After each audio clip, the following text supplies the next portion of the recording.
Bismillahirrahmanirrahim. Assalamualaikum warahmatullahi wabarakatuh. Sahabat-sahabat YouTuber yang dimuliakan Allah Subhanahu wa taala, semoga selalu mendapatkan limpahan rahmat dan kasih sayang daripada Allah Subhanahu wa taala, taufik dan hidayahnya daripada Allah Subhanahu wa taala, dan selalu mendapatkan pertolongan dan perlindungan daripada Allah Subhanahu wa taala. Mari sahabat-sahabat YouTuber yang dimuliakan Allah Subhanahu wa taala, kita sama-sama meluangkan waktu kita sejenak untuk membaca himpunan fadilah amal tentang keutamaan orang-orang yang mengerjakan sholat dan ancaman bagi orang-orang yang meninggalkan sholat, atau ancaman bagi orang-orang yang melalaikan sholat. Kita masuk pada hadis kelima, yang artinya sebagian ulama berkata seperti disebutkan dalam sebuah hadis, barang siapa menjaga sholatnya, maka Allah Subhanahu wa ta'ala akan memuliakannya dengan 5 perkara. Allah Subhanahu wa ta'ala akan mengangkat kesempitan hidup darinya, menyelamatkannya dari azab kubur. Allah memberinya catatan amal dari tangan kanan. Dia akan melintasi sirat secepat kilat. Dia akan masuk surga tanpa hisab. Dan barang siapa melalaikan sholatnya, maka Allah akan menyiksanya dengan 15 siksaan. Na'udzubillah min zalik. 5 siksaan akan diberikan di dunia, 3 siksaan ketika mati, 3 siksaan di dalam kubur, dan 3 siksaan ketika keluar dari kubur. 5 azab yang akan ditimpakan di dunia yaitu akan dicabut keberkahan umurnya, ciri-ciri kesolehan akan dicabut dari wajahnya, setiap amalan yang dilakukannya tidak akan diberikan pahala. Setiap amalan yang dilakukannya tidak akan diberikan pahala oleh Allah Subhanahu wa ta'ala. Doanya tidak akan diangkat ke langit, tidak akan mendapat bagian dari doa orang-orang yang soleh. Adapun musibah yang akan menimpanya ketika akan mati, yaitu dia akan mati dalam keadaan hina, dia akan mati dalam keadaan lapar, dia akan mati dalam keadaan haus, sehingga walaupun diberi air minum sepenuh lautan, tidak akan hilang rasa hausnya. Adapun azab yang akan ditimpakan di alam kubur, yaitu kubur akan menyempit baginya sehingga tulang-tulang rusuknya saling bersilangan. Akan dinyalakan api di dalam kuburnya sehingga dia akan diguling-gulingkan di atasnya siang dan malam. Allah Subhanahu wa ta'ala akan memasukkan ular ke dalam kuburnya yang bernama Suja'ul Akra, dan ular itu akan menguasainya. Kedua matanya terbuat dari api dan kukunya dari besi. Panjang setiap kukunya adalah sehari perjalanan. Dia akan berkata kepada si mayit, "Saya adalah Suja'ul Akra." Suaranya bagaikan petir yang menggelegar. Ia berkata lagi, "Robku telah memerintahkanku untuk memukulmu karena melalaikan sholat subuh sampai terbit matahari, dan memukulmu karena melalaikan sholat zuhur sampai asar, dan memukulmu karena melalaikan sholat asar sampai matahari tenggelam, dan memukulmu karena melalaikan sholat maghrib sampai masuk waktu isya, dan sholat isya sampai masuk waktu subuh. Setiap kali ia memukulnya sebanyak 1 kali pukulan, maka ia akan terbenam ke bumi sedalam 70 hasta. Dia akan senantiasa disiksa sampai hari kiamat. Na'udzubillah min zalik. Semoga Allah melindungi kita dari siksaannya. Adapun musibah yang menimpanya ketika ia keluar dari kubur dan dibangkitkan pada hari kiamat adalah hisabnya sangat keras. Allah akan marah padanya, masuk ke dalam neraka jahanam. Di dalam satu riwayat kan disebutkan bahwa pada wajahnya tertulis 3 baris tulisan yang berbunyi, "Wahai yang menyia-nyiakan hak Allah, wahai yang dikhususkan dengan kemarahan Allah, sebagaimana kamu telah menyia-nyiakan hak Allah di dunia, maka pada hari ini engkau akan berputus asa dari rahmat Allah." Walaupun seluruh hadis ini tidak saya temukan di dalam kitab-kitab hadis yang umum, namun berbagai macam pahala dan azab yang dijelaskan di dalamnya banyak sekali dikuatkan oleh beberapa riwayat yang lain. Beberapa riwayat diantaranya telah disebutkan, dan riwayat lain akan menyusul. Dalam hadis pertama disebutkan bahwa orang yang meninggalkan sholat berarti ia telah keluar dari Islam. Betapa besar azabnya. Oleh karena itu penting untuk diketahui balasan-balasan bagi yang meninggalkan sholat, baik yang telah disebutkan maupun yang akan menyusul. Sekalipun telah ditetapkan azab atas perbuatan ini yang dianggap sebagai perbuatan dosa, tetapi Allah Subhanahu wa taala berfirman, sesungguhnya Allah tidak mengampuni dosa syirik dan akan mengampuni dosa selain syirik bagi siapa yang Dia kehendaki. Menurut ayat-ayat dan hadis-hadis di atas, apabila Allah Subhanahu wa taala berkenan memaafkan, maka itu adalah suatu keberuntungan. Dalam hadis-hadis dikatakan bahwa pada hari kiamat akan ada 3 pengadilan, yaitu pengadilan antara kufur dan Islam yang tidak ada pengampunan di dalamnya. Pengadilan mengenai hak-hak manusia.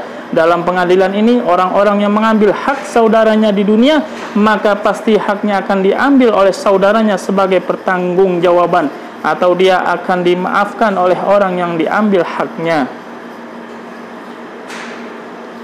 Pengadilan mengenai hak-hak Allah. Dalam pengadilan ini pintu pengampunan terbuka luas. Dalam hal ini perlu dipahami bahwa balasan-balasan atas perbuatan kita telah disebutkan dalam banyak hadis. Namun kemurahan Allah tidak berbatas untuk mengatasi semua itu. Selain itu, berbagai azab dan pahala juga disebutkan dalam hadis-hadis.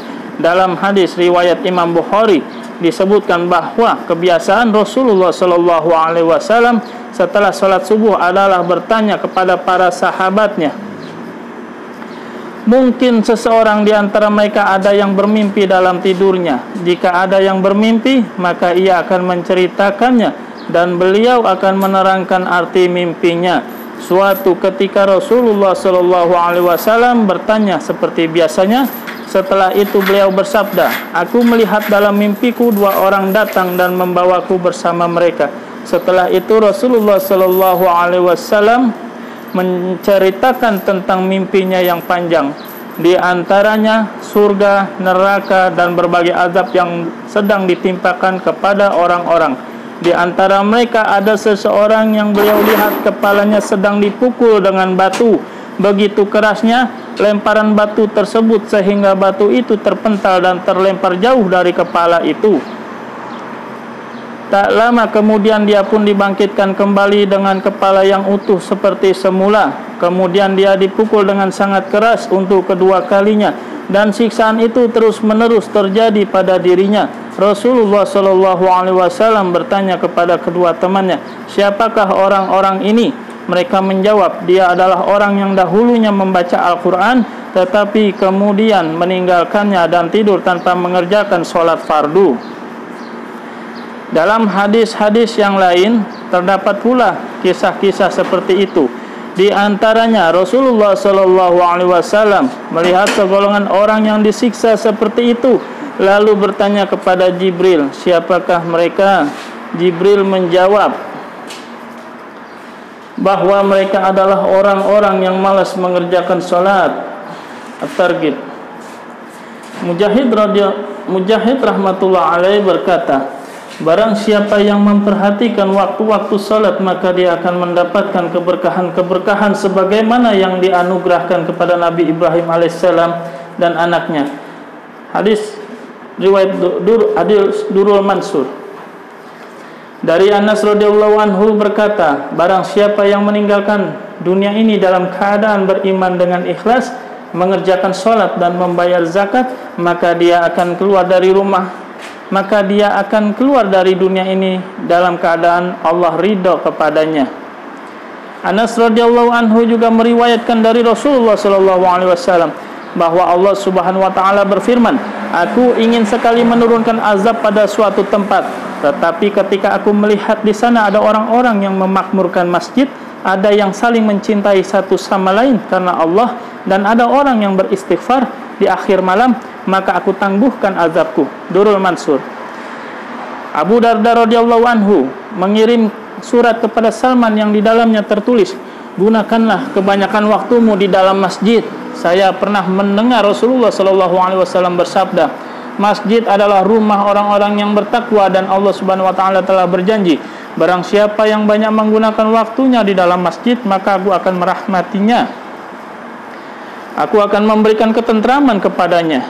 Aku akan memberi kemudahan kepadanya ketika melintas sirat pada hari kiamat kelak, dan aku akan ridha kepadanya. Abdullah bin Mas'ud radhiyallahu anhu meriwayatkan dari Rasulullah SAW, Masjid adalah rumah Allah. Masjid adalah rumah Allah. Orang yang mendatangi rumah seseorang, maka dia akan dihormati oleh pemiliknya. Begitu pula orang yang mendatangi rumah Allah Subhanahu wa taala, yaitu masjid, maka pasti Allah Subhanahu wa taala akan menghormatinya. Abu Sa'id Al-Khudri radhiyallahu anhu meriwayatkan dari Rasulullah sallallahu alaihi wasallam, barang siapa mencintai masjid, maka Allah akan mencintainya.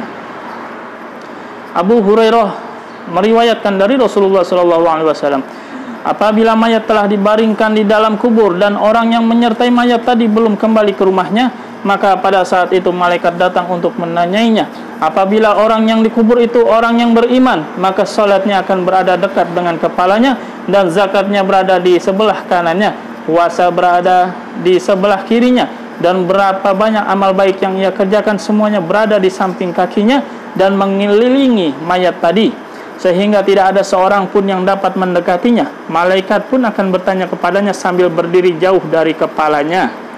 Seorang sahabat berkata, apabila keluarga Rasulullah SAW ditimpa kesempitan hidup, maka Rasulullah SAW menyuruh mereka melaksanakan sholat dan membaca ayat ini. Alhamdulillahirabbil alamin. Telah sama-sama kita baca keutamaan orang-orang yang mengerjakan sholat dan ancaman bagi orang-orang yang meninggalkan sholat ataupun orang-orang yang melalaikannya. Semoga kita semua selalu diberikan kekuatan iman dan Islam untuk selalu dapat melaksanakan sholat dan terhindar daripada melalaikan sholat atau meninggalkan sholat. Semoga Allah Subhanahu wa taala melindungi kita dari siksaannya, dari ancamannya, dari siksaannya, dari azabnya karena meninggalkan sholat ataupun melalaikan sholat, baik di dunia, di alam kubur maupun di akhirat nanti.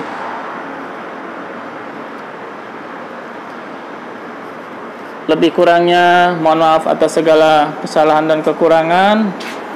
Kita tutup dengan doa kifaratul majlis. Subhanakallahumma rabbana wa bihamdika asyhadu an la ilaha illa anta astaghfiruka wa atubu ilaik. Astaghfirullahaladzim, astaghfirullahaladzim, astaghfirullahaladzim. Assalamualaikum warahmatullahi wabarakatuh.